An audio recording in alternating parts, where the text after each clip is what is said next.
Sima ya kigamba nnyo Sam nti singa nali siri mufumbo ndoze waka wange oba wandibadde kikuba bonna nandibayise bajje naye kubeera n'omuntu ng'akukomako kati akuteeka mu layini bonna ndowooza bandibaddewo manyi n'okola birthday n'ogenda kusula nga leero ngenda kuliira no birthday n'ogenda leero ngenda kubeera wano n'ogenda kati there's one time when naddayo ndowooza last year nendabira ddala obulamu olunaku olwo lwe nawulira obuto bwange bukomyewo mu nze nali ntera okukolera bafanero kati bakola end of year parties kati yangamba ogenda kufumbira abaana baali 3 ngenda ne tufumba ngenda okutuuka ku street ng'abaana ba street be baliko bane nawulira nga nzizeeyo nafukamira n'ensabira omusajja oyo I've never met him face to face Pastor Grace naye kye yankolera tinaddayo nefuna history namala ndowooza omwezi mulamba nga nkyali ku street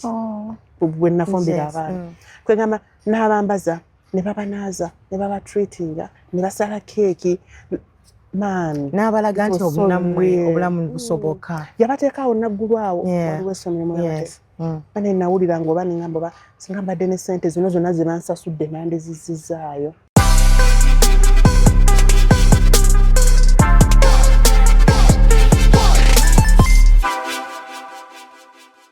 tobaza mukama naye ensi yeetaaga ng'oli bibyo yeyo kuba olwogitako amaanyi ng'oli bibyo eno gye twatandikira ate omufumbo you live your life you don't live others pain naye gwe amanyi Sophia ageraddeko kanyama nezuula kwezuula naye ogenda okwezuula ng'okaddiye ebinafa byonna bikugudde mu bibe Sophie tonnakaddiwa I am telling you gwe tonawa ku baana bakaddiye maama waliwo abantu bewasoma nabo ng'omusangano ga baga Sophie n'abaana 5 mbuve abatana baawera ddi bali 5 baawera alaisitekiti mwe n'abaana 3 maama lwakuba nti nze siri nnyo wa bitala gwe mubiri guno mulenzi asembayo abaana abazadde abalenzi bakoze body birala byonna birenze 4 boys 1 girl ati sikala olinamu omuwala twevuga naye gwe abaana abalenzi okukoza abaana abalenzi is not easy hard work but expensive olina okubawulira ejjukira ensi teraba abaana balenzi manyi tutandise butandisi kati obbalaba siteraba abaana balenzi buli kimu kaana kawala akaana kange tokola kino buli omu afaayo omwana omwana mbuliri abalenzi teri ababulirira ate n'abaana balenzi like awaka wennyini bo balina engeri gye batege omwana omuwala obeera naye noleka emmeeza zo nga bwazirisi omulenzi osanga eno agikubyako akugulu eno TV ayagala gisumula gikanika radio abuuza ani ayogera naye era kiva ku ggwe kiva ku parenting yote ati nze wange abalenzi bwe natandikanga nga ndaba bukyali mu primary nga teekako rota wenakoza mityo naye ogenda okuzuka nga nekyali ku mmeeza balenzi bebakulu the bad thing about first born mulenzi second mulenzi third muwala obusembayo bulenzi abaana abakulu nga kati ogenda okufuluma the bad thing about boys nti balina obujja kati bw'ofuluma nze kati oba saagamba nti oba ninga oba ofuna gamba mami you're not smart mami olagawa tebusuutinzemu I like that mami nedda mami lero kati biggest problem gye nnina first born wange mulenzi neseke bwe batuula bo bakanja bulungi nnyo thank God for that nti bakwatagana naye basooka nana mami tulinayo ka meeting ku Sunday ko nzate leero mungamba ki family meeting Sunday is my day kati amatandika mami Sonia is taking your part si kirungi Sonia alina kubeera mukazi ayambalenga mukazi empale zonna zimugyeko and she's like naye mubaana n'omulembe bakyagamba abantu okukola ebyo bekyaliyo nagamba mami this generation ngamba okay what do we do nze ngenda mutwala ku shopping kati awo olutalo ne lutandika olutalo lwenina mutwala ku shopping nedda nze ngenda big enough how big is your boy mukulu ddala 23 the first boy mukama ngamalungi twebaza mukama olw'abaana bange naye atusaasiza batukuumire waffe tuzaala mibiri ye yakuuma emyo ne bannange singa abaana ffe bamanyi tutava ku maviivi bayitusaaside era kusaba kakule amaviivi bayitusaaside bannange omanyi oyinza okugenda okusaba neweerabira gwe okwesabira osabira baana osabira abantu balala abalina abaana baabwe because bw'osabira wuwo wekka obeera nga ali selfish aba abalala obalese ate kyuka n'ababo bonna basabira bajja ku meeting abali b'otosabidde. Kati katwalo incidents my last born ali ku Aga Khan kati waka ina asinga abera online kitegezo no mwesimu yes no ffe tuli biri bya alemani bye yes. Analog 18 tokwata simu I know. before 18 tokwata yanga mama metugulire simu na nedda how old are you sirika kata boys come kati nze tebachampa ko lujanga bagende wabakwe mama you know what twetaaga simu kati mama tuja controlling the sim at least gulayo tab ne wetetenkanya n'olyaga mukama nyamba ogenda okulaba ali ku TikTok ali ku YouTube n'ogamba kanji mugyeko TikTok n'oddayo ku kiri nti fukamira osabe kati I know. Welcome to yet another edition of Share with RKB. Hope all is well. Bana itobaza mukama katonda olwakadde katuwadde n'omwaka guno 2025 okuba nga ate gutuuse kawuwo kaago. Byonna ebisobye mukama atusaasire gwantu muntu. N'ate waba akuwadde ebirungi mwebaze ne waba akuwadde ebibi kuba mukama tagera kibi. Bwe lwateekawo embeera ng'ekunyigiriza aba alina kyakugamba nti direction gy'okutte si yeeyo kyuka otunule eno so naye tumwebalize ebyo because we can breathe. If you are breathing right now, teri kya mwendo kisinga ekyo. Bagagga bangi galina billions and billions of shillings naye nga balina obupiira. Nga yeegomba gwe atambuza ebigere ky'olina. Okitegeera? Nga alina kacubu mwaliira nga yeegomba gwe akedde okulya ku mukene. Nga yeegomba gwe asobola okuluma ku kiyembe n'okigaaya ng'akwegoma naye nga ssente zijjudde mu banka. So oba okyalina obulamu mukama mwebaze. Bangi ababunoonya nga tasobola na bbugula. Mwalaba abantu bano mu COVID. Nga silinda za gas balwanira simanyi za oxygen balwanira nwanire nga n'oba olina ssente zitya nga tosobola kufuna oxygen. So if you're breathing manya olina ekitasangikasangika. So today with me is my muzadde munange Sophie Gombya godi naye naye nga amanya gamatuufu ye Sophie Nabukalu agonga manyi neera tatange liteekeko mukiibi toye mukiibi kuba nakula ngamba Sophie mukiibi Nabukalu gwe natambuza ate bannanjiikiriza ffe twagala okukulaba like okutegeera nti oyimba nga tuli mu Sophie Gombya nze kyemmanyi Nabukalu nalaga mutegeere n'oluvannyuma kati nga ndaba anyway ensi gyetutwala byebo bajjajjaffe bye baaseetinga nti bw'ogenda nga ojjako erinnya lyo naye ate munange kyabulabe oba kyabulabe ku specials akazibe wano omwana n'erinnya olwana n'erinnya ye ate nga lwaki obwenyezako eno but kikulu nnyo okulembeza gwe kyoli nkuze manyi nkuze nina antu wange mamita Rebecca Rasa akugamba Sophie at the end of the day it is you live your life gamba ataka kati omwana wange tanalakanire omwana wange ngamba live your life ati zinagenda nakati nkatebwe mutwala nti kati bampadde oba tugambe bakuwadde anything to eat ngamba bambi Sam tanalaka mutwalira kwanti like wenno gwe gyolaganga wabi ani agamba oyo antu wa sister wa mabe gyolaganga wabi akakatiiko kyonna kitandika naawe you can't love your neighbor nga gwe teweeyagala you can't pour out from an empty cup kati soka gwe weeyagalize weeyagale ate ngenzo kiteeka mu nkola nga kikola kati ekyo emirimu omanyi gy'ofuna Sophie kikola ate n'ekirala nti ffe twagala nnyo twagala abantu abalala tulinaanye ate ffe ne twerabira okweyagala and you can't give out like you can't pour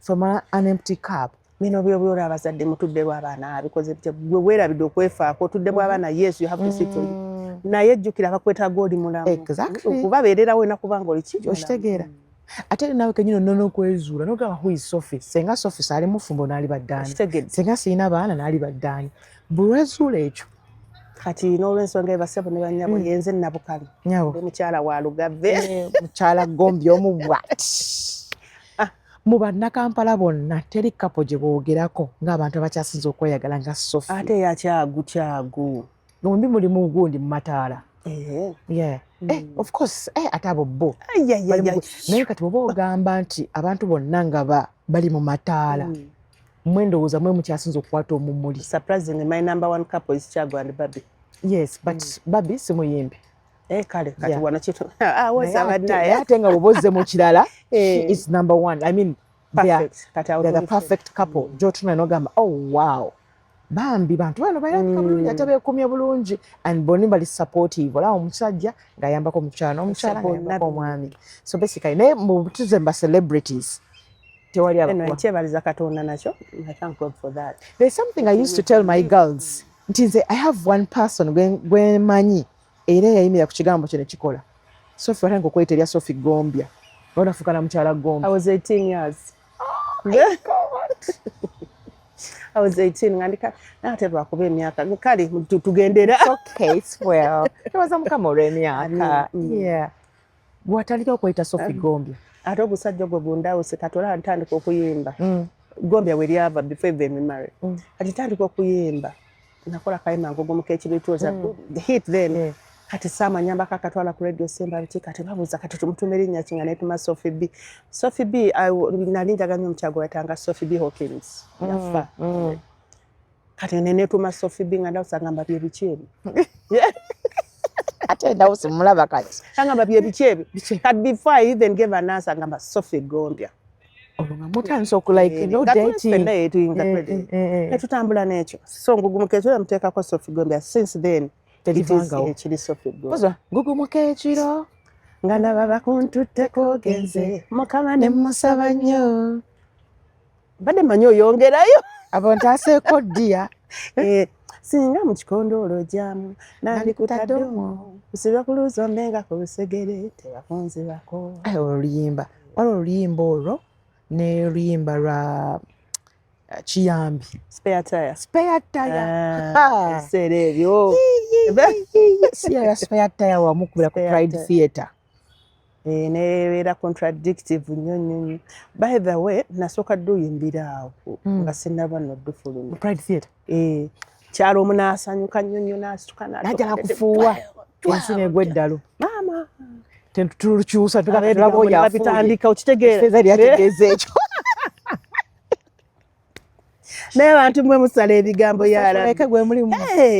Andika ofuuye ye yamusasudde alugude. Naye kyanyambako era okulutambuza. Kati buli omu yali awuliza luyimba kyolwo nekikwatayo. Nenga Spare tire kajambo de. Spare tire kati nno bannalindi tulumye na Kiyambi. Waliwo erinnya lye nali nsosodde makasi mu mikwano gyaffe mino saako mwe tutambulira omaye kati bw'oba oyiya tutuula awo mumboze munywemu kya kyogenda okuyira. Kati was like akagambo tekanyuma. Tunoonye ekigambo ekinene ekiri kati ekinakwata abantu. That guy is Jonathan Sendege. Mutabani wa lawyer Sendege. Ngamba kigambo kyasobola okukwata. Yes. Kiyambi kale Kiyambi tukijjewo motoka mpira omuguli main bwe gufa batanga spare tire. Tugende ne spare tire buli emu yaliwo n'abayinga spare tire. So tutambula na spare tire. Mwana gwa kuba hit. Buli muntu yalinayo spare, buli yalinayo omukazi ebbali ayoza ebintu n'ayimba spare tire, ayoza engoye bava ku train ne ate nga ne mu corporate world nga tekisosola. It is the end of the day. Ndoza gundi abakuba yayo Diana naye yali kaweereza kamera. Oba yakamuweereza Princess Diana. Onzise. Oba yakamuweereza. Hezo kwa yakamuweereza. But Sophie Gombya avaawo okuyingira Josam's Band. Sophie Gombya of course nga tujjako biringi talent okula nayo. Nali mazaala ku Blue Room by the way. Ate? Blue Room. Blue Room is Namilembe Road awo. Awo abantu bafubitanga nnyo obuso. Waawo kyekyawo nga bakuuna abantu. Bwe ntuula okunyumiza story yange nti obudde tebujja tumala. Abujja tumala sweetheart. Tumala baby. Asooke nkuzza eri waggulu tunaddayo. So I had my late brother Uncle Chino baali mumanyi. Uncle Chine? Kinene. Yazinyanga mugunaga Kinene. Oyo emitozo oyo. Mama Chine wange. Kale nga mwagala nnyo ne nga bw'ava mu rehearsal ajjaawe waka ku Blue Room Plot 14. Kati nga njaga nnyo mwereka ntandika mumwerekeranga ku Pride Theatre awo. Bwe natandika okuyingirira endonga. Kati then baali bakozeewo yali emitozi. Umar Katumba. Awo nga bakolerawo rehearsal. Kati nga ngenda naye nga mbubira nnyo taagala nzine kuba nali kapeti. Nga baye agenda kwonoona omwana wa Bendi. Era bwe nzija nga yangwa nnyo gendayo. Kati nga nzija buli we nzija mu holiday nga nyambuka. Kati ensanga ba Samo, Joseph, Habike, nga bali mu Propose Bar. Kati Kinene since yali angoba nnyo ddeeka bikiso ne crossinga wali we batangoba. I got interested kati ne bampayo ka scene kamu kwa kina. Yes, I can. Ne nkakola. Era show yali ku Pride Theatre. Ne nkakola nesanyuka nnyo nenzire waka. Kati nga boddayo kodda mu kakaya ko. Kakaya k'Ekisiraamu. Kakaya nze nali hajjati Mukama Katonda. Simanyi kyange naye ndi mukyala Musiraamu. tokyali musiraamu musiraamu nnyo kati nkabudde eka bw'ovaawo n'ekinene bagamba itizoka atambuddeko n'ekinene ajja muzeti kati neŋŋenda eri kati awo we namala okuzannya holiday aliwoddeko n'enzirayo then nali kibibi ss n'enzirayo ku ssomero kati ngenda okukoma ate nga ne paapuro eweddeko nga bakoze simanyi breathings kati breathing nga beeyawudde from paapuro to breathings kati ane breathings neŋŋenda nabo nga ŋŋenda kati abo bo baali bavudde ku bya stage batandise bya kibaala kati ate nga weekibi ekiriwo nti ekibaala kikola kiro tosobola kukola misalaobeerawo dakiika emu bbiri n'ovaayo kati then na breathings era neyawuka ne bakola josams so we nayingira josams mwalimu joseph mulinde ne saamu ne mariam mulinde kati awo nengundiira awo netutandika josams bandi awo ko gwe nze Sophie Gombya ngugumuka ekiro muyimba ndi mu josams band kati ebiseera ebyo era nga womanyi abaali bannakatemba nga badongo abeera mu ddongo kati bwe nayingirira ennyo bazadde bange baali badivorce na buli mwali so kati nga bwogenda nodde wamze nga nimba wa mama bodde eri nogandi kati that is a very big gap mu parenting also tibwe mugamba ndi wa mami tafayo kumubuulira because baali bafalling out oli n'omugamba ndi wa muzeeyi nga naye tabuuza okitege kati nentandikira awo kati muzeeyi bw'amanya nti ndi mu josams sooka n'akyawa munyonyonyonyo natuuka bingi a lot happened mu makati awo I was like okay tutambule kati omuzimu gw'endongo bwe gukuyingidde oba otambulira ddala maze okubayo akayimba tangire mpama wads tupangisize mu mmotoka bityo tugenze tuwangudde awaadi ensi yonna etandise okukumanya kati n'otunuuna ngamba ye muzeeyi ojja kusanyuka nga maze bwe naateerera ojja kusanyuka so nentambula bwentyo. How did you even start dating with Sam Gombya? Kati Sam twaliba surprisingly Sam was my hobby. Twatandika kweraba mu primary. That was Nabagereka primary school. Ne Katolo w'amagye yasomera ku Nabagereka. Kati yaliyo nga musajja mulalu like he stood out. Yali mulalu. Kati he stood out mulalu nga atali funny. Kati nga buli wabeera mu sako zonna abeeramu. Kati awo nalina anko wange fem primary twasomanga okugoberera ango kati n'avaayo nadda ku Nakivo Blue n'encrossinga neŋŋenda naye ye n'asigala kati nziramu okumulaba awo kati nga of course twejjukanya netubeera we became friends very good friends tubeera nga tuli bamukwano nga tetudatinga after breathings etudda mu josams kati of course Mariam yali mukyala wa Joseph Mariam Mulinde kati Sam nga wali Sophie waali naye nga tutambuza emirimu tutambula bulungi andi ssente zaali zityo kati ndowooza bo ne bateesa ne bagamba no asset kati from oba bagamba nati sibijjukira out of the blue nga tugenze mukyala kati then that same auntie no yali wava muno kati anti wange ngajja Kasi yalaba pama wazi nasanuka tunagamba naye kakati ebintu bino bikwasaganya otya you need to go back to school nazija after Josams akayimba Sophie Gombya katambuse nnyo katambuse waliyo pate munyonyo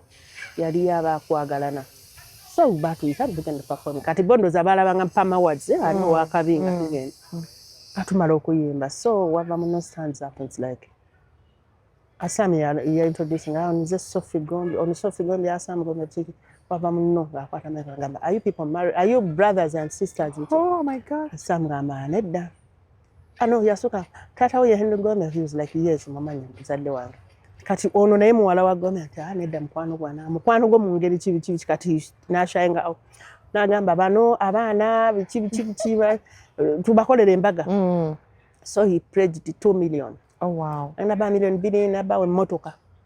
Ne sudili natuwa million emu ne bakunganya awo sente mbaga yafe yatandikira awo munyonyi. Kati then kwakungaze ne gamba then why not? Ne tukontinue nga n'ekiro ne tukola n'embaga ne. And dating Sam Gombya kwanga mu same group. What are the disadvantages and the advantages? One, the disadvantages kimu yali musajja nakati musajja mukambwe. Kati nga bwajjanga abaana bamutya bonna bamutya naye kati nze of course omanyi omuntu go dating gogonza you know so what kali musajja mukambwe nnyo kati nga bwajja oba ali ku briefing group yonna nga nawe akutwalira mugamba I should be special right okitegeera tosobola kudda mu kumbaana n'ombunde kati nga bwe tudde eri nga twetwala what I am others okitegeera I'm special right kati nga tuvaawo awo ne tugenda maaso kati waliwo incidence emu bingi of course kati twagendeeyo Kasenyi ku mwalo bandi twagenda kuba tumala show kati awo omanyi celeb nayina biseera byaffe ebyo nga bino bebiri wano sibe twetwala bw'omala swi mu motoka tuula olisita kati twava ku stage nga tudda mu motoka kati omusajja bukanga jangama akonkona kudisaya sana twala asaba okwogerako naawe amugamba jje wano sisobola kufuluma bwe bajje mbadde nakwetaza nsonga nkulu ajje wano bw'aba asobola ali nga sendabirwami aye atudde wano nga zetudda amusaba nsaba kwogerako naawe he was like ongamba ki osobola okwogerera wano amasagalo yawulire kati akasagalo yawulire atuuka nasagamba oba olina kyongamba ngamba oba tolina kyongamba genda kati aba atandika okwambusa endamagamba kale badde nsaba ku mukwano mukazi badde nsaba ku mukwano kati ffenna abali mu motoka netuseka twatulika ffenna netuseka because it sounded funny and so you badde nsaba ku mukwano nnyo bambi n'anyiiga bw'anyiiga oba yaswala muli ffenna tumusekere n'asooka atuwalamula ebigambo awo yatuvuma omukazi yatuvuma netuzaawo ndabirwamu yafa netutambula netuvaawo kati bwe butono obwo bwensobola okunyumiza naye nga ye like you know kubanga odetingana muyimbi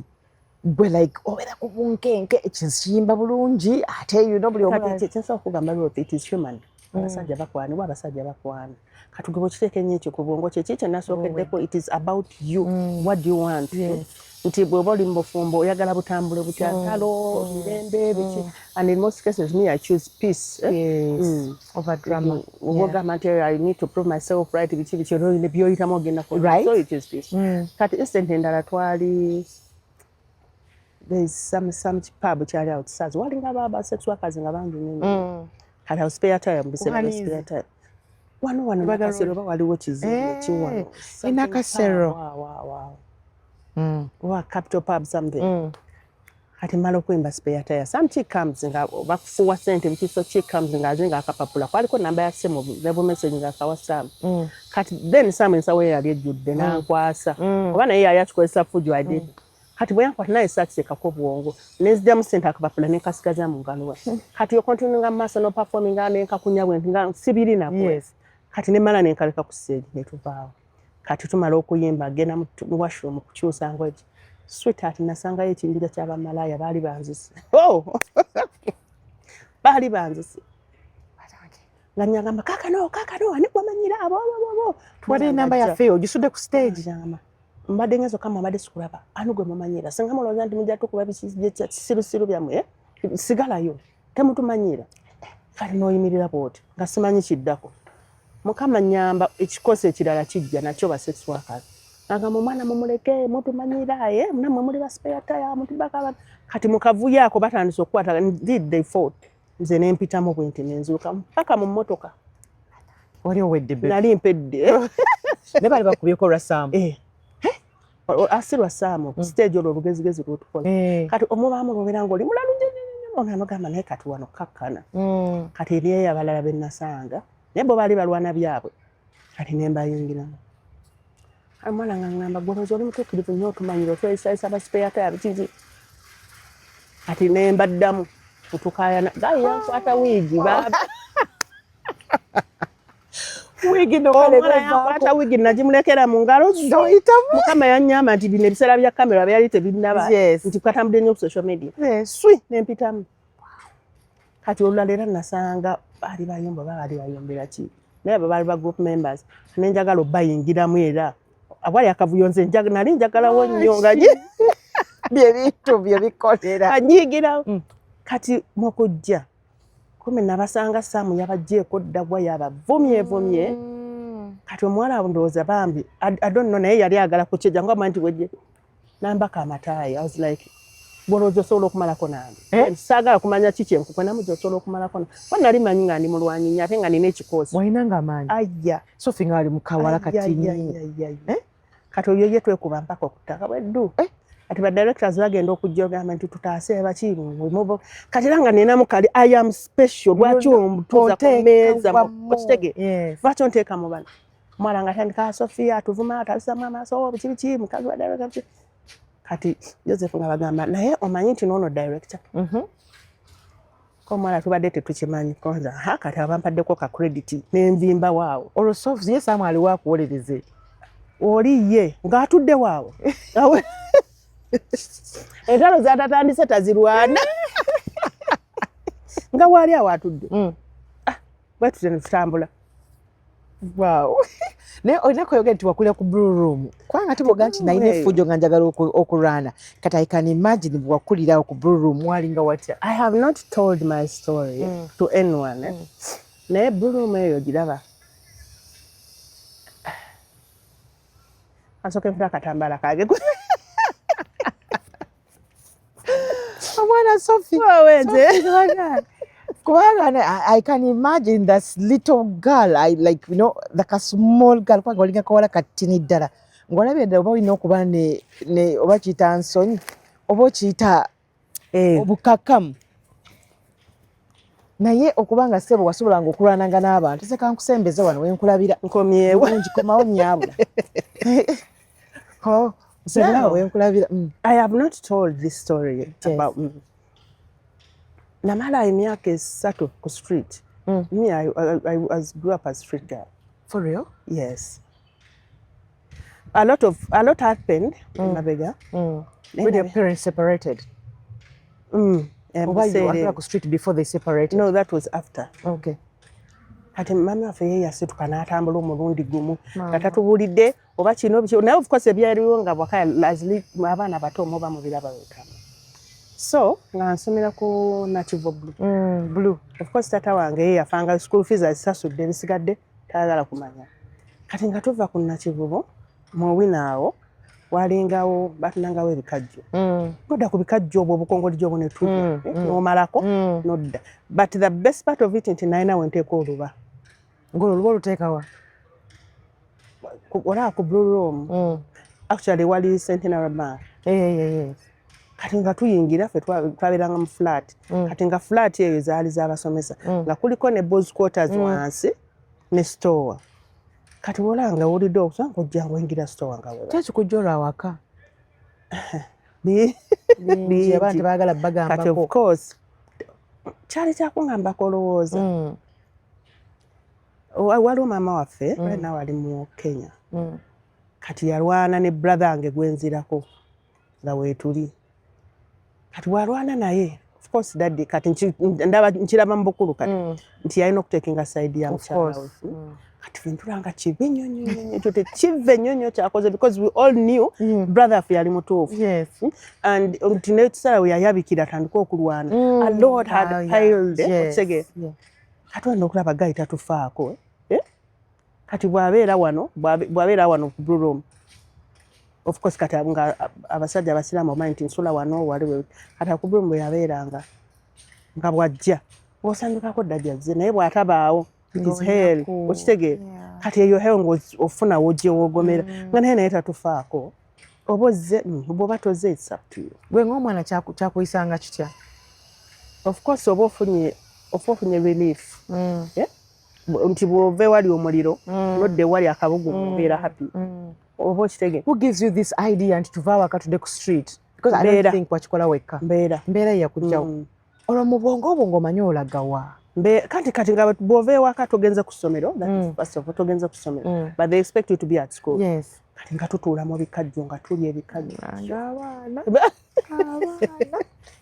Nga tulya ebikajjo. Kati waliwo eyajja n'abulira mzee waffe Sophie biki nalinze waliwo kakwano kange bakayitanga kajjaki kaafa. Then waliwo mula sister wange kati sister wange yali step sister mukulu waffe kati nga ye muganzi yamagana nnyo manyi abaana abaso nga ye amala tasobya ani nga tugenda ku bikajjo nga tubeerawo awo naye ng'olina okubeeramu n'akasente ejjukira kati ng'osooka osombera abantu nondireetera kino ng'oleeta ndeetera kino waliwo abakazi balwafumanga mmere gwezinakalujjangu ki ng'ofuna akasente ng'obeera happy you get back home terera kubuuziza oba asomye oba onaabye oba okoze 3 good years nga bwe bulamu obw'empyamu. Then Mukama Katonda nnyamba kati manji wewaffe walingabo kigaragi mu garagi side eno waliwo omwami bamitanga Haji Lukwago Haji Asmani Lukwago yafa najja kati ye bwajjanga alaba akaana akali akake ali adorable ngate naliramu ku kayisayisa nsanga buli wamusa ngamba jangu lwaki osula actually yajja baali balawunanga makulembeze ambuza lwaki oli wano ku ssaawa zino mwana omuwala kati nga ye mugamba kwa yansanga ndi mumwenya mivunyonyonyo kyanzijukira nga ntudde na ku lubalaza n'obukajjo bwange bungi nnyo oyagala ebikajjo. It was the order of the day. Okay. You survive kwejo ate nanzijawo nanoonya muzeeyi wange oba baayogera biki naye alabika yamunyiiza ate kokubanga yamunyiiza najja n'agamba mukyala we omwana oyo agenda kubeera awo omuwamazi anaabe nenaaba bambi nandeetera obugoye nenyambala olwamala awo yankwata zwi paka Bukoyo taatawo oba oli omwana oyo omwami Haji Lukwago paka Bukoyo kati ekyasinga okunyiiza I spent 2 years in Bukoyo nga tatange tamanyi gy'oli nga tanoonyezaako nga gwe mumisinga naye nali namugjamu kati bwe nakoma nga ngamba naye kiki kati ate nga nfunye n'omutima omubi ng'ojja ku street ku street yo beera yalinga etya wasulangayo ng'omuwala kyosobola okugamba abaana abawala bonna bagamba nze nja kuva waka no nzire ku street wabi nnyo emisana wabeera very okay naye ekiro ng'olina okunenya woteeka oluba olina okunenya ekyokwebikka oba okitege ate mu biseera ebyo ng'omwana omuwala oba like there's a lot kyolina okwetaaga kati nga tokirina kati bwe nkomawo nesooka mbeerako awo yanzija e Bukoyo nava e Bukoyo nensala neŋŋenda Kibibi naye ono omwami era Haji Lukwago kati ngenda ekibibi kati ng'olwo ntambula n'abaana be ofuse mwana kati mu holiday munzija ngamba obuzadde kakomawo bangamba taata omulwadde ebiki nga ngenda mu ddwaliro mulabe namusanga atudde awo ne baganda be nga banyumye kati bwe natuuka n'aziba omumwa obulwadde oba obulwadde kati mu mulwadde nnyo n'okwogera tasobola kwogera kati one of his brothers n'azize nagamba omusajja ono akuweeredde school fees n'ozirya bikyabe kati byonna bye baŋŋamba nga neŋŋamba no oyongera okufuna omutima omubi ne mulinda naawona ne mulumba little did I know wagenda mu ddwaliro wali ogeze kutambula lutale nga ngenzi n'obusungu nga akubuze why okuziba omumwa kikyentegeeza he went silent. Yes. Oh, I thought nti waliwo abantu abalwala. No, he went silent. Okay. Ne mulinda naawona n'avaayo ne ŋŋenda olwo nagenda nzekka kati nga nina bingi nnyo okumugambako omutwe naye saamugambayo nakimu. Lwaki? Kuba namusanga oyo maama waffe yatusindika nga yanoba nga bw'atyo abantu bamwagala ennyo bagenda bamukunda ne munaŋŋamba nedda the end of the day ono taata wange ate n'oyo Haji Lukwago nga akusomesezza eddiini nyirinyiri kati Mukama nnyamba eddiini ekomawo munzawo wennyininyini kati fo ky'okumuyombesa I knelt down and I apologized to him.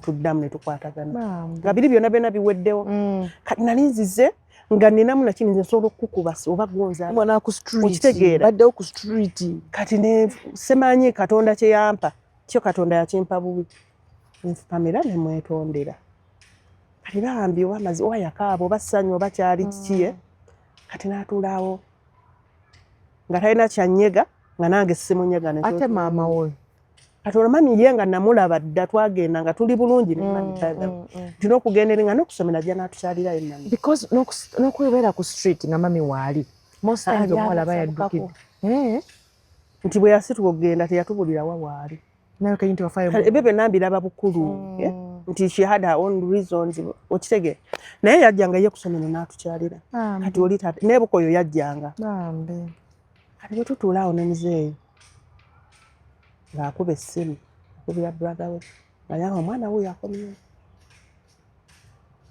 yakomyewo kati awo nenzirayo nenvaawo nemubulako emyaka emirala egyo kati ŋŋenda okudda ng'ali awo ne brother kinene nga bwajja n'atunona biki olutalo olulala lukomawo ate oluliwa agenze mu ndongo gwe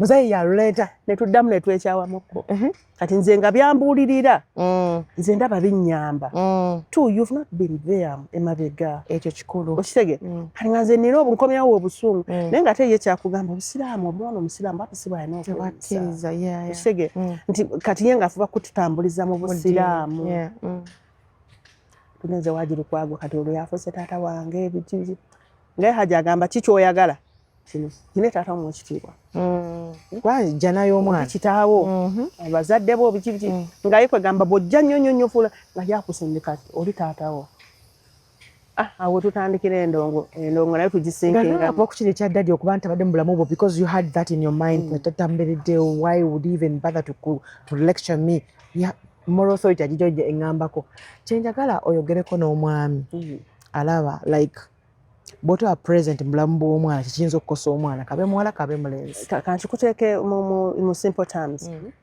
nti mu bulamu bwo kibeeta parenting kikulu nnyo and bantu batono nnyo abatuukiza ekigambo parenting nja kubwayo example eno nti me and Sam ffenna tukola we all earn buli mulemu wanjawulo nti naye Sophie ne bwema nga nze njagadde nti kino kankitwalira abaana bange bulaba nga kisuseewo nnyo nti gwe gamba Sam nti abaana beetaaga kino kigulu bw'aba talina kigulo kimu ye abakibateerayo kikyentegeeza nti omwana alina okumanya nti daddy naye waali okitegeera mami waali nti ate nze abaana abalenzi benzadde mbasomesa nnyo nti omusajja olina okubeera responsible ku makaabo daddy yagula omugati daddy yagula emmere daddy yagula amasannyalaze like it takes that fatherly role nti buli ne bw'oba nga gwe okikoze role taata alina okubeerawo n'omuwaayiriza thank you that is the one nti gy'okoma okubanga omusindiikiriza omusajja ali eri ganaagana galinzi nsolo jjukira kya butonde nti omwana omulenzi ali abondinga nnyo ne maama of course kati omukwano omungi ennyo bwe gujja ate kati gwe Ruth ojja kufuna obuzibu ne bbaawo kituufu kati okwewala ebizibu waliwo ebintu bw'osobola okujja mu kkubo ne buvaawo gwe n'otambula taata olina okubeerawo nnyo lwaki omukyalo ono yaliyambye nnyo omwana ono omulenzi okumulaga nti taata ya providing kiyamba kitya kiyamba bwe kiti nti Ruth ebiseera ebisinga abaana baffe bagenda okufumbirwa biki abawala bwe tukolera okubuulirira ennyo abalenzi sirabangayo bagamba nti baba mental kati gwe maama olina akatandika Andrew Kyamagero Kyamagero waaliwo eriyo ne kuteesa naye mulaba nti kyakulu nnyo gwe maama okuyambako omwana wo lwefe abaana abazadde abaana abalenzi nti muyambeko gwe okuba oba omanyi nti omusajja nakuba bwati ne bwati yadde nga takikuwamu naye omwana omulenzi ki rooli yo erikigwe ng'omuzadde tibujjayo you have to provide for your family you have naye bino nti bikiiba ogenze nti ne bw'oba onywa mwenge gwe gunywere eri abaana tubalaga nti oba okitegeera you keep talking to the boys taata kintu kikulu nnyo okubeerawo mu bulamu bw'omwana ng'akula maama bano waliwo bamaama bagamba okitawo omulaba talina kyabakolera ze mulaba byenkola yensobi eyo ennene nnyo abakazi gye tukola nga tetumanyi eriyo naabanga omusajja ajja kukwata school fees eri abasajja abatula mu office high profile buli kimagamba jangu mu office n'otulanga amazino school fees z'abaana no shopping y'abaana nga byonna beena omusajja yabikuwa n'ekyo kikyamu kuba nze nja kudda mu baana mbagambe mulaba taata amutafaayo nze mbawa okitegeera naye waakiri kwata abaana abo bennyini batuuze mu meeting ugambe nti kati zino school fees bamanye nti taata sasula school fees because at the end of the day bagenda kukula nabo babeerenga gwe kubanga bataata abenkya naye mwana olagamba maama ya providing buli kintu naye naye ajja kutuula maama providing kamimu ke nalabako nkagamba daddy yagamba oba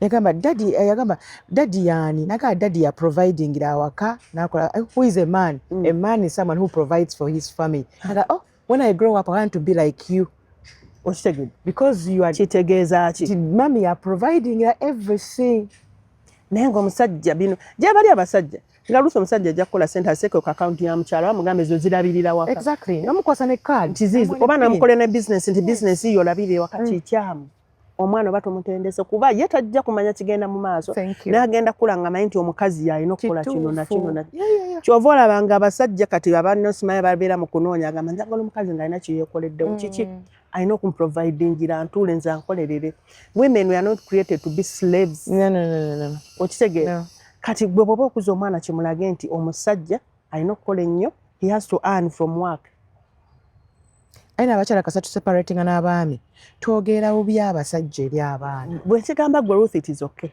nate bwe kigamba abaana bo kikyamu kikyamu nnyo kubanga otekawo obukyayi obwo and remember blood is thicker than water you get omwana ono DNA ya kitaawe tebirikyuka naye obukyayi bw'otaddewo nina family nkola counseling mu adolescents kana family gye nagendamu for counseling omukyala ye alaga abaana nti nze buli kimu yenze school fees yenze buli kimu because bwe batuula eri ne bakola ne batuula omwami n'omukyala bwe bakwata okola okubala balancing ebinagamba zino zigende ewaka zino zange ng'omwami zino zizo ng'omukyala kati omukyala yakwata sente z'awaka kati ye bw'anajja ajja kugamba zino nze nkola kati n'abaana obajja okuyomba nti maama abonaabona nnyo atukoleredde buli kimu tatata tulina sirangako ku lugoye lwo sirangako bathamaani n'agezako okwewulizako nti bannange bwe tukola maama mukyamu nga indeed kiri tuleeta okunyonyola mu maama mukyamu kyovuna twagala obbagamba nti dadi yewankubadde kale tubawolereza naye mubeereewo be present bwe kutuuka genda ku ssomero tekikugyako fisawo ddakiika 3 beerayo oyogereko nti kubanga waliwo abantu abamu mami batasobola kwogera nabo naye nga dadi gwe botekawo your voice kikyusa Katonda yatutonda nnyo abakazi nti tunoonya sympathy all the time era obusungu bwe naabujja ekiro twayombe bwe naatwala omwana kusomera munaye nze maama nze taata omwana ngono munaku okyega nti n'ensi yonna yona around bajja kuba kati bw'onootuka okwewozaako teri agenda kukumanya okitegeera so parenting yeetaaga abantu babiri taata ne maama nga mwazaala omwana era mama omukuza so badde oyogera noga ati kati dadi akugaana okuyingira mu bidongo and you're complaining he's not even around okitegeera kifunyeemu sente kati saamuwuliriza naate senga namuwuliza osanga nandifunyeemu Ruth nga sitya gwe ntya Katonda nze ntegedde nti mu busiraamu okuyimba kubi tayira nga nina abaana 4 kiregeza nga nyimbye ate gwe mulimu gwe ndimu gwe nfuna ko tukumanyidde nengenda ne ku radio emu ne bangamba oba yo multad nga nakyo simanyi ekitegeeza multad kitegeeza kuva mu nti nalangirira nti wava mu busiraamu kyessukolangako anti wafumbirwa embaga nessa okitegeera kale bagenda okunga babansomesa nnyamba obusiraamu obuyimba nga nkuze mwendya nsinkinze nengamba Mukama Katonda kino nkikoze ntya naye buli ekinnema nkikwasa Katonda nti ekyo ne kivaawo tugenda mu mbaga musajja gwendeeta si musiraamu taata omugambo otya omukaafiruuna kati senga nali bulungi nnyo ne taata wange osanga sandituuse eno gyeni otya kuba mama wange si musiraamu kati buli kibi twafunanga nga tudduka wa mami is okay kati tutuuka okugenda mami atugamba naye kakati mumanyi bino byonna tubikola namwe n'ekika you belong somewhere kati ng'atusindika mugenda mugambe taata wammwe we have namusanga nakunnassa nga mubedda nkulinze gwani nti nze Sofia oli wadde nekintu ndi musiraamu omusajja agoleeta yani nti ye Sam kati nkuddemu ki bwatyo bwe yaŋŋamba tigona amanya gasosa s yaŋŋamba kati gwe nkuddemu ki nina abaana abo 2 kati nina sister wange anzirako nti ndi mulalu aboolugabye babawaana atuula nti muli balalu bazibu kati buli bwogenda mu lutalo olina omuleeta akubeera wano akuggale nga gyangamba muzeeyi wamu obadde ogamba otya nti I'm not assenting to that kati tukole tutya abaana tubazzeeyo munda oba ama gwe omanyi ozze kukola lutalo naye ekyange kyekyo sisobola kufumiza mwana wange musiraamu mukristaayo Christian nti kale mbaga mutegese kukola mutya okujjako ng'omusajja netwogera ne balekana nnyo naye yali aleese banne amugamba okujjako amugamba omwana agenda kusiramuka omusiraamu Sambo ama that's okay waba agenda kusiramuka n'embaga ebeerawo enkya asista wange agamba bw'oba tokkirizza wo okukyuka lwaki olowooza nti ewamunajja kukyuka n'okuwulira omwazinya ayazina ng'asituka ng'atuleka ng'agenda mu swala ze nga dda agamba musazeewo ki Sofia ava wano oba omusajja bw'agenda okusiramuka tewali buzibu natusituka nga tudde ewammami nga tumugamba byonna ebibadde ng'agamba kale emikolo gigenda mu maaso nze agambe takikuwonako tuli mu minti ne brother Sam agamba haramu haramai agamba omwana akubuuziza oba bw'aba tasiramuka lwaki owaffe asiramu haramu haramai nga nabo batuule ewaabwe nga bateesa kati tuba tuli awo Saara oyo sister wange balesa amwogera linnya bayisiwe ng'agamba tuddemu tuyite meeting endala amugamba nze neera kati ebyokuddamu ebyo era muzeeyo omanyi sitandi ate ne bwe tunaakola tutya era tegenda kukola ki tegenda kukyuka. Before we called for a meeting, nane mzee ngajanga noonya. Namakakati Sofia. Bayagala nkukolera ekya. Abaana bange bonna basiraamu. Nkolera byange byonna basiraamu. N'omutima gwange musiraamu. You're not going to force me okukola ekintu ekiri against ekintu kyenkuze mmanyi. Naye gwamanyi. Akutadde. Kyekyo yaŋŋamba. Kati muli nga ninamu nga ŋŋamba ye nfaaki. Nazirayo. Kati eno nina kye bayita kamera. Mulinze mulabe Sofia kimala atya. Ensi erinze Sofia akinyuka atya. Muzeeyi agamba tofumbira musajja atali musiraamu. Ayina mikwanja agamba taata mwe musiraamu. Yenga yawasa omukazi atali musiraamu. N'amukyusa. Okay. N'asiramu. Okay. Otyo? N'amukyusa. Kati ntuula ndowooza nnyo. Kati ffe ekidi driving ennyo is showbiz. Kati bwe ntuula ŋŋambe abantu bano bonna abeetegese nti embaga tekyaliyo. It is first celebrity wedding. Right. Okitegere? Yes. Buli kimu bakitegese nga ntuula ne Sam ngamba kino kiri between me and you. What do we do? We have to impress abazadde bonna bonna. Ngamba bw'oba osobola osigala mu ddiini osigalayo. Nange nsigale mu ddiini yange tukitambuliza. Hey, that makes sense. Nga ngamba Saara, sisange. Ngamba mate musaze nga kyemwagala, so be It's okay, yeah. Tambule n'ekyo. Kati waliwo brother batadde wange ajja ngamba nti kati Sophie okumalawo ekintu kino kyonna. Tuleetera omusajja. Okuba tumuwoowa tumuwoowe. Naawe genda gy'ogenda. Bakugatte. Kati ky'omusalawo kye tugenda nakyo. Embaga yaffe buli omu yasigala mu ddiini ye. Wow, that's nice. Bulungi ki obukirimu ekyo? Mirembe. Kuba Ruth nja kugamba nti ne bwe mbakale nga siri musiraamu busiraamu nze nkuze ndi musiraamu. Nkuwa bataata bange babiri oyo taata wange Mukiibi Mustapha. Oli ye Haji Lukwagwa, Haji Mustapha, Haji Lukwagwa Asmani. Mukama amuwe eky'omulekye ennene. Kati nkuze ndi musiraamu byonna byonna kati okuŋŋamba nti ate nsoma eddiini eno mu bukulu mba nkulimba. Naye kyenzikiza mutima gwe nti abaana nabazaalawa eno mu bukristaayo balina gye babelonginga. Kati mwana ogona conflict eyaliwo between you and your father about omusiraamu si musiraamu biki biki owayigamu ki? Kyeki kyenkugamba parenting nze omwana owange mmanyi nti kati bino byonna byonna bijja kuba nti my parents oba bali absent mu bulamu bwange. Nti kati nakula nina ekintu mu mutima gwange. Okitegeera nti Mukama baba akuyambe nga wooli abaana bo batambuze nga bw'oyagala babeere. Bw'olaba nti Ruth yeeyisa bubi lwakyakola bw'ati tokiwa baana bo. Show them examples nti bw'okola bw'oti kino kyekibaawo. Okitegeera. Kati muba mwengenda mu group counseling ebyo ebikyo b'amasomero mbatambuza ne tugenda. Kati nina ka session kenkola nti wandiika like tukola Q&A. Abaana be bawandiika. Kati bo bennyini be babisoma. And I force them to answer. Oh wow. Why are you doing that? Mbasomesa. Okay. Mbasomesa nti ensi teri straight nga bwe mukirowooza. I know. Gwe bw'otuula mu ntebe za Gomya n'olaba TV, maidi n'akuleetera caayi n'okulaba ki, ensi si weekoma. Naye abantu balina ebizibu ebweru. I know. Bingi. Oyogera ku baana nti okubanga oli waka, for example, you mwembi muli ba celebrities. Abaana bano okubagunjula n'okubajjamu because you're always busy. How have you managed? Kyembakolera sibakuba. Naye bwe bakoma mu holiday omukozi agenda mu holiday. Kati ne babyekolera byennyini kati bo beekolamu omulimu. Nze nakoze kino ki. Of course enkaayana tezibulamu n'odda nga oli nakulopina naddala asembayo obuto bwajja nakuba. Mami kino nze banjikiriza tebaagala ndabe TV biki n'omutuuza n'omulaga. Nti bw'olaba TV obubi obukirimu bwe buno ekirungi kyekino. Kati nabali n'obagamba nga mwenno baana muno omwana wange last born. Mwana wange ako kabaluma. Ono mwana wange last born. So nawe ne bamutweetingirayo last born. Kati ayina asthma my last born. Kati bamanyi how to treat him. Bwe kiyitirira bamanyi kati obakuye mami tuli mu ddwaliro. Balina cards and insurance. Kati tuli wano tugenze wa doctor but he'll be well.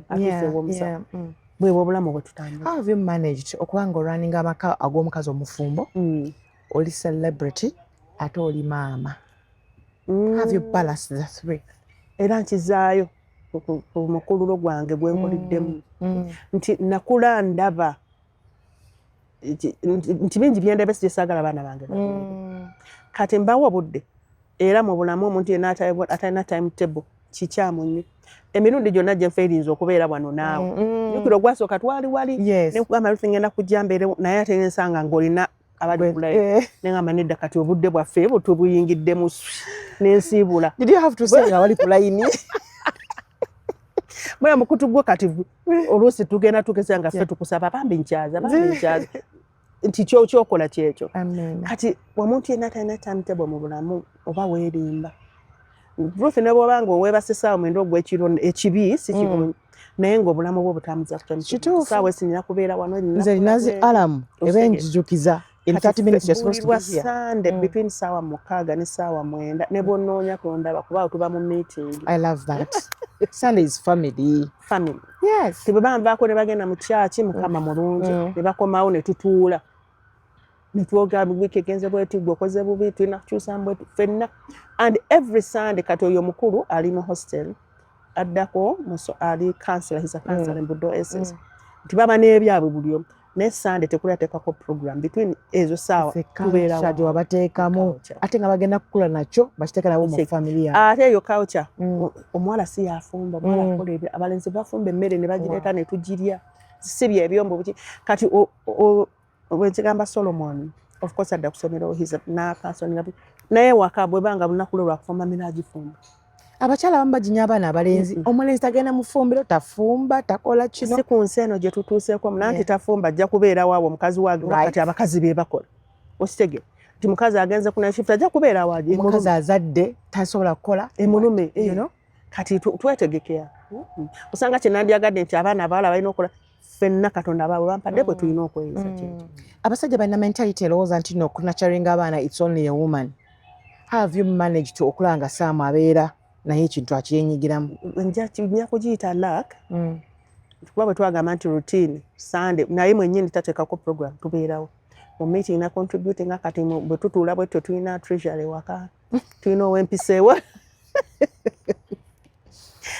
kati last born asembayo obuto ye treasurer waffe naye ne box ye wali we tutuuka nti tulina ssente twetaaga ssente busunga gye of course mami tetulina ssente ne twetaaga ssente busunga dadi twetaaga kino nakyo ebyo bwe bityo bwe tulina nti naye abeeramu n'agamba nti kati nze omulimu gwange gwafukirira bimuli n'agamba kati mwenna leero sisobodde mujje tuwe ate nakyo kiba kibayambako boyambako exercise of body yero olujja omukozi wange abeera ku holiday meeting zino ziba zaaki wiiki egenze etya tukyusiza tutya kiyamba kitanga family kwetereza nga gwe nti mufo kyowandagamba nti Ruth ozze kashona gamba shona akoze kino kiki kati aba tayagala mu meeting mumunenyeze mu meeting okitegera so kati yeetereza throughout the week ngamba gundi wasomye bubi lwaki osoma bwoti tukuyambye tutya biki kati bw'oba tokyagala kwogerako mu meeting kikole ojje nga tukubwana bwanyi mu meeting that is so sweet bwe tutamba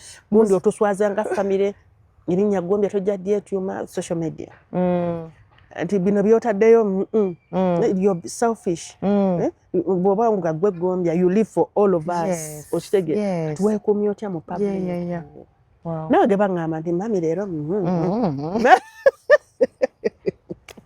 but abaana bakumye tobaaa limelight kati nayina eyo gye nkugambye analog eyo before 18 tokwata ssimu naye bwe twatwegamba ensi yonna kati ne bw'onoogenda ojja kweyasika ya muno tutuula tugamba do's and don'ts ez'essimu Ruth ewange buli omu alina essimu naye bwe ziwera ssaawa 4 ez'ekiro mu box wali ate temuli password okitege temuli mu password nti sizikebera buli kaseera nti ngende nzikuba mubamalako naye bw'oyagala n'ozigeramu kati naawe otya nogamba nkola kino and two ffenna twefollowinga kyotaddeko mbakiraba mu Sunday meeting tujja kutuula gundi wakoze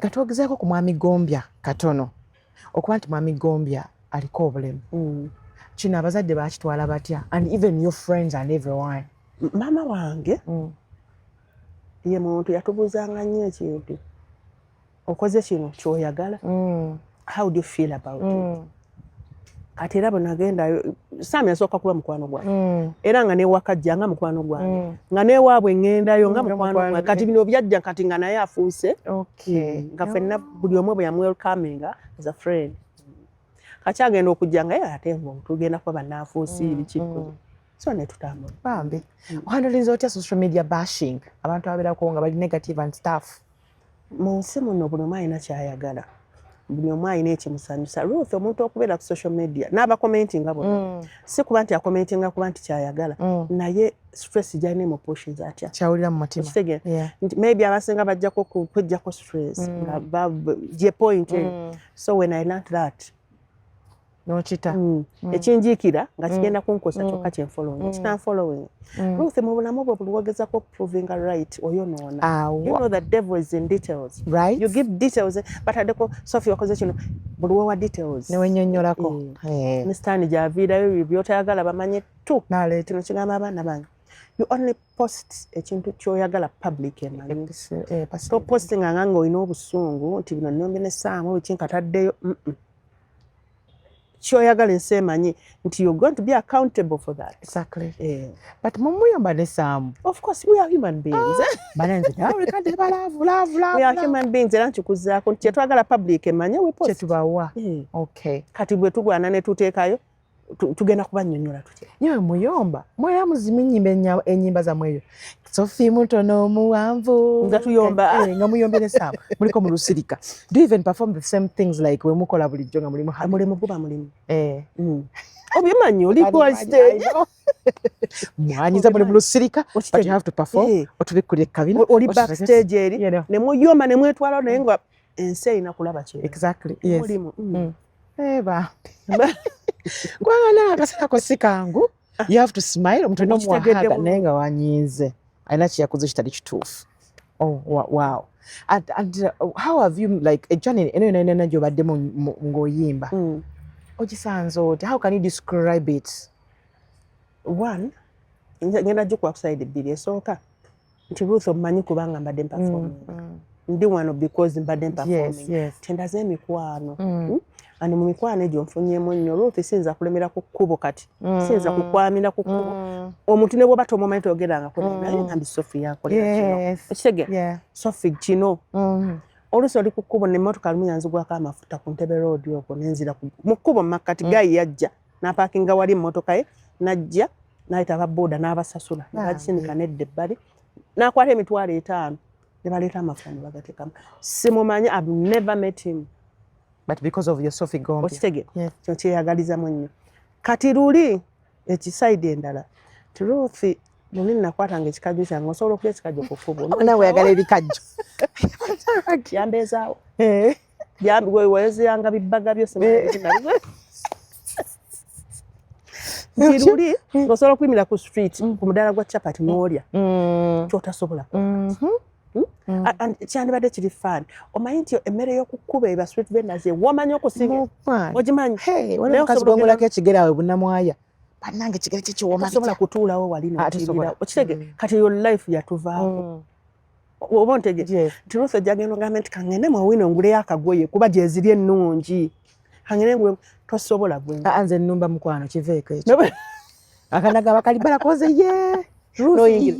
nga bwe mpitawo ebyo n'otuma ogenda okukola shopping ewaka luli kati abaana bakulu beekola shopping nga buli wayita bajjanga amakwana kati n'otuma ate ne bakuseera like you get things more expensive than kati that is the other side of it too you don't live your life as a celebrity of course ebisaawa byonna olina kubeeramu ebyo oba kati awo the side zombi to impress other people bwe nga tokoze kikusanyusa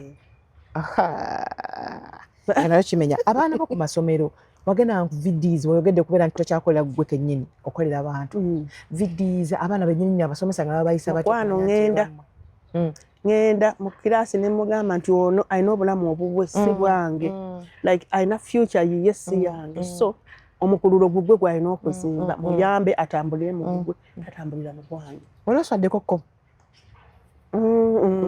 ku stage ekyavaawo naliwa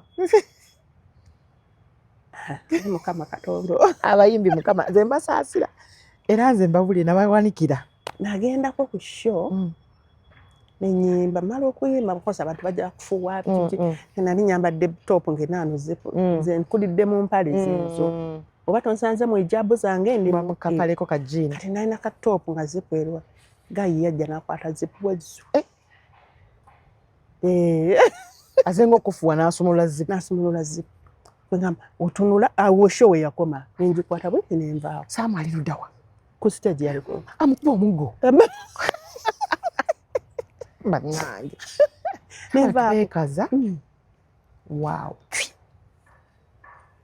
nesita tafa novaako nogenda oyogera mu maaso ensi yonna amanya lwaki ndekeddeawo okuyimba ebayimba byawe naye nga nze mpiseemu nga tolina okufuna olunaku olala funa amaanyi agapafomingi novaako nogenda ona kyewajusa mu bulamu bwo mu industry eno kubanga natuula neŋŋamba negatives zonna side eno positives zonna ensonga embere negative ziri eno n'eno ate nga Sophie byofunye mu music bye bingi ofunemu omusajja ofunyemu abaana ofunyemu feemu ne sente zendya ndongo sejjusa onaye omuntu yenalina mu jjani yeeno gwewasobyako gwali agadde oga nti mu butuufu guno namukola ekintu kyamuluma naye ansaasire ndowooza bangi era nja kukitwala mwenna be nali nsobezza mu nsi kikulu n'ekyo naye ani omanyi Ruth osobola okubeera nga omutakwala naye nga tomanyi nti otoma I know yeah kati osanga alobe tewali naye mmanyi era benasobya bangi mbeetondera essaawa eno munsaasira okuna mbutambule mu maaso kugenda obadde oyogerako nenzijukira kasuku we yaŋŋamba nagamba bonna bensobezza ne next year mbaddamu mu kifo kyekitomanya mutuufu omanyi nti osobola okunyiza omuntu gwe nga tomanyi nti naye ye nga atambulako osibaali bino byejoyimba spare tire nga olusi bwebali nagendako ku mbaga emu abo mbeetondera nnyo naye it was not my making Atiko ye yali MC ati ng'omugole atudde ku katuuti ke bulungi wano agamba Sophie maze okuyima nja spare tire omugole nga yakusaba Patuko n'amusaba microphone n'angamba paatu bwento nga mutamugamba paatu ngamba ekisoboka naawe Sophie omugole ayagala spare tire nineeyongera nanya Sophie ndi serious omugole ayagala spare tukyagera Patrick Metron ngaze omugole akuyitanga ng'eno asa mwana naye Patrick tetusobola bikitono n'embaga be omugole ayagala kwogerako nani Sophie nze nakusasudde there's a reason why nayise gwe nendeka abala njagala spare yali amulabye mu audience spare tire Sophie Patrick ajja amugamba kakati omugole ekyo n'amuggyako microphone omugole omukyala n'agamba basebo ne bannyabo spare tire gwe nasasulidde gwe njagala konze dijja olinda ki ne tusabula mwami ne yeekubira essimu n'afulumamu n'avaako bamufumita awava omutima oh my god nye ba spare tire wange n'asanyuka nnyo n'anfuwa ssente nnyingi ennyo nekigwa nenvaawo omanyi waliwo abantu banyu ebibuuzo nga sibikiza naye kati bwe mpulira story ng'eno yavaayo ku stage n'ajjayo akasawo ke bulungi n'azinfuwa paka bwe zaggwa mu ngalo nti abasajja bamalina okuyita ba ex baabwe ku mbaga obimanyi byobimanyi byoyagala tunyumyeko mbaga kijyo nyumiza nentwane twageyo olunaku olwo tugana naye omukazi ono yeekaza aze ku mbaga ya munne kati mbutukole omu babiri basatu bana baali abujjukira baali basatu manyako babiri ne tufuluma ebwe ngamba tojja kuyinda naye Rebecca gye ng'omukyaza ako yasobola odduka olwo ne luggwa namukyaza ako akatuli bwama tannafa bambi twekaza naye naabo mbeetondera bane musonyi oba kaali lugezigezi naye ng'omanyirira abantu bakumanyi eno ojja ku mbaga ya munno naye ng'omanyirira embaga bawasizza oli oba okimya ekyo oba oli mulogo oba oli mutemu oba ozze kakasa oba ozze kukola ki era lusifa mwennyini oh my god naye abakazi bannange sikitegeera ekyo kyannema otutegeera nawe watwali tufa kyoggoba mujja wa munne ku mbaga ye nga ye bbaawe yamuyise kitegere mujja we yali banaye tusonyiwe mutusonyiwe yabagubira sita ya taya abasobola kikyo tolirabira mu buto bwo batuse bulamu bwa street bosobola bwerabira oyadde abaana abo balowooleza ki abaku street nze simanyi era kigamba nnyo Samu nti singa nali siri mufumbo ndowooza ewaka wange oba wandibadde ki kuba bonna nandibayise bajje naye okubeera n'omuntu ng'akukomako kati akuteeka mu layini bonna ndowooza bandibaddewo manyi n'okola birthday n'ogenda kusula nga leero ngenda kuliira no birthday n'ogenda leero ngenda kubeera wano n'ogenda kati there's one time when naddayo ndowooza last year nendabira ddala obulamu olunaku olwo lwe nawulira obuto bwange bukomyewo mu nze nali ntera okukolera bafanero kati bakola end of year parties kati yangamba ogenda kufumbira abaana baali 3 ngenda ne tufumba ngenda okutuuka ku street ng'abaana ba street be baliko bane nawulira nga nzizeeyo nafukamira n'ensabira omusajja oyo I've never met him face to face Pastor Grace naye kye yankolera tinaddayo nefuna history namala ndowooza omwezi mulamba nga nkyali ku street bwe nafumbira abaana kwegamba n'abambaza ne babanaaza ne babatreatinga ne basala keeki n'abalaga nti obulamu busoboka yabateekaawo naggulu awo waliwo essomero bane nawulira ng'oba ningamba singa mbadde ne ssente zino zonna ze bansasudde nandizizizaayo I wish they had told me nti ogenda kukola kino nange nandibadde mukyenkulamu ekyenjawulo for your OGs and OBs oba street mates and people we judge them omwana ali ku street aba mubi abaana abo bali innocent Ruth waliwo akaana ke bali awo mpate nga kali 3 years I'm like kati ono akola myaka 3 akola ki ku street kati ngenda okagobe kankwatako ngenda okagobera nga maama ne taata ba ku street ne bamuzaalidde ku abaana abo bulaba abasinga babazaalidde ku street kubanga weewonye babeera ku street abatavuddeeko they are human beings era baza omusajja oyo olwega ayina eddwaliro lye yabateerawo mu kisenyi bagenda ne babajjanja mukama mu blessing owa fanero ndiyise musajja wa Katonda man of God nawulira nga nzizeeyo ne bajja n'otuula nabo nomugamba nkuzeeyo ewaka nti nkoleyo ki ekyo kye yakubu tuwava atyo ewaka nti nali njagala okubeera wano neeri nti wano ndi ne baganda ndine baganda bange nga ogyeko okuyimba ki ekirala kyokola ndi mufumbi niye mufumbi wasa ekyo tukimanyi I am into eateries natandika nno mpolampola ng'asaagala ebintu ebyo nasooka kubeera na budaala wa chapati ate sente ezo olaba otulaana okulaba proposal mama wange bwe nasoma waliwo wenkubukiddawo nazaala ndi mu vacationist kala kitegeeza nvuddeyo awo nensooka mbeerako abuyingidde endongo seeyongeddeyo mama was like wena nno munange okubeerako n'ebibalu ebiwerawo ntiena obuvunaanyizibwa n'ansasulira ku waayo awo kati little did I mama wange musomesa nti yali ayagala neezuule nga ku myaka gye nnina nebyempiseemu alaba alina byamisinga ng'omuzadde kati naŋŋamba then osome counseling nampusha nnyonyonyoza natwala ebbanga ngamba olina okuddayo osome naye byosomasoma counseling bwe nagenda nensoma naye nga kyayagala neezuule nze kati bwe nsoma counseling ngenda okulaba I can do this bwe malaawo nasoma diploma neneeyongerayo nenfuna degree mu counseling psychology kati zo neezuula yanyamba nnyo okwezuula so tubadde ku kiki omulimu gy'okola n'ogamba ofumba enfumba kati bwe nali omwo nga ndi muna netandika okulaba eproposal writing birungi nga ntya nengamba naye project gye nsobola okuyiiyaayo nempandiikayo ki project nenfunayo kasente nenfuna abaana ab'emidaala gya chapati naye nga proposal okawandiika wani nakawandiika mu Plan International mbadde manyi ewa Salim Sale nedda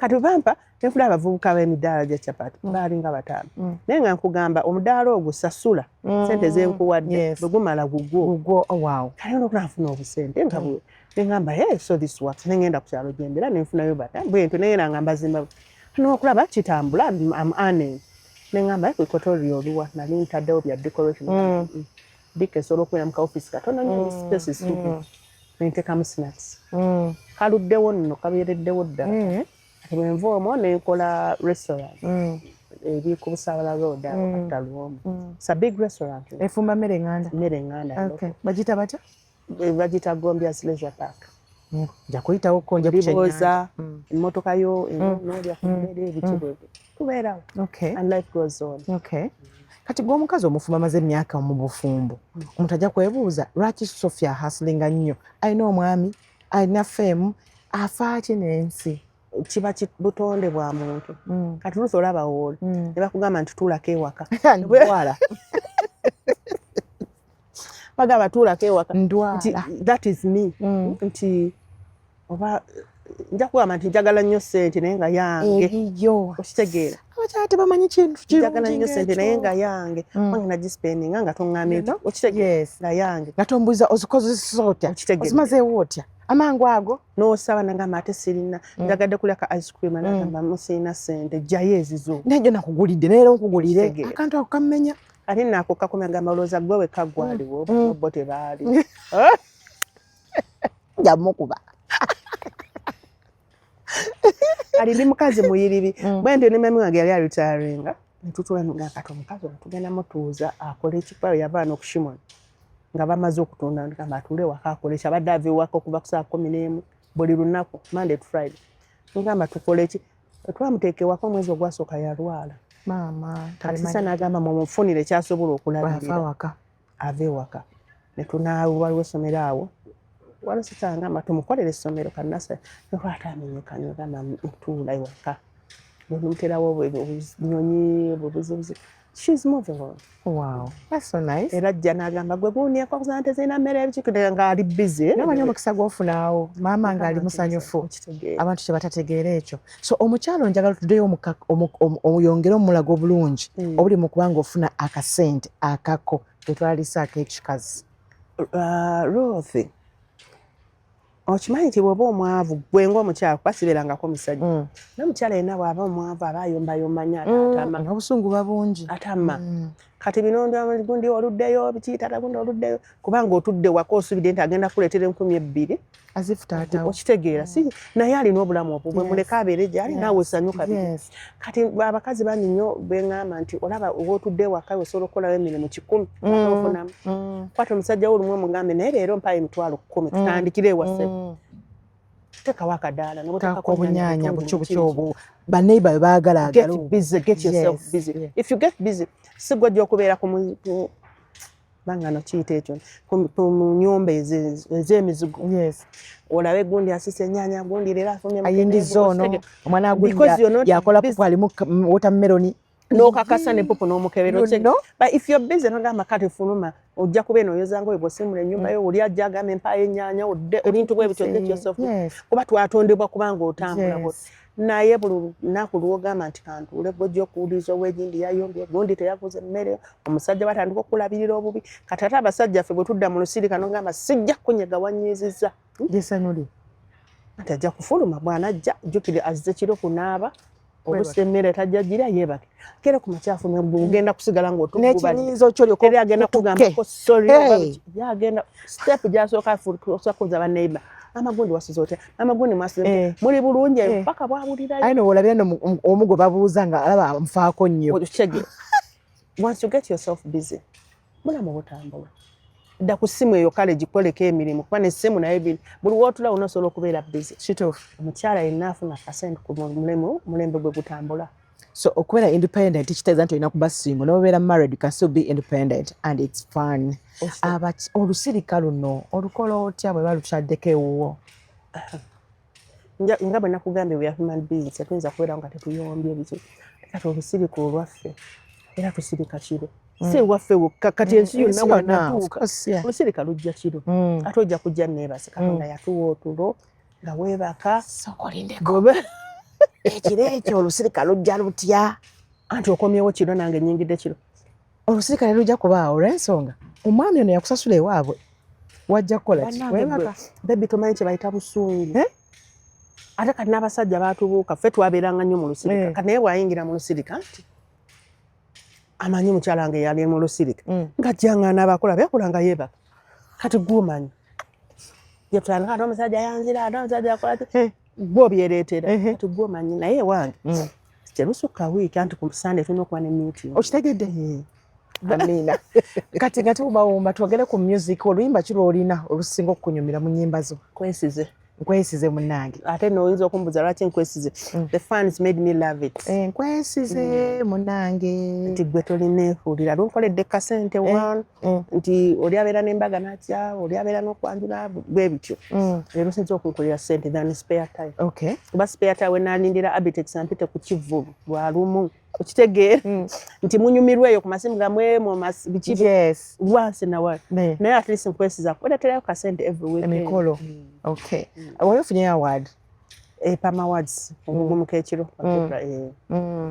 obambi okay so bubaka ki bweweereza eri ezzadde nga tumalako omwaka guno eri abantu bannayuganda bonna especially your friends kakati nsooka baana abazadde bano baabazaala nti mulinda birwamu yaabwe stop being selfish abaana baffe abalungi kikyentegeeza n'okubeera selfish omulembe gwe tulimu gwa ssimu n'okwata kyoyagadde oba weeyambudde n'oteekayo oba mukoze mutyano think about your parents before you post think about your relatives before you post think about muzadde wange bagenda mugamba ki kumuvumaganya ekiseera ekyo essimu tuzikozese bulungi naddala mu biseera bino mwenzira ku bazadde naddala abaami mwetabe nnyo mu parenting kigenda kuyamba mu future ng'abaana bakuze manyi nti taata wange yambeererawo kibi nnyo nnyo okutuuka ku graduation y'omwana wo omuweeredde from P1 agamba taata sirabanga ku ssente okitegeera naye ng'ate zivuddemu ggwe kiki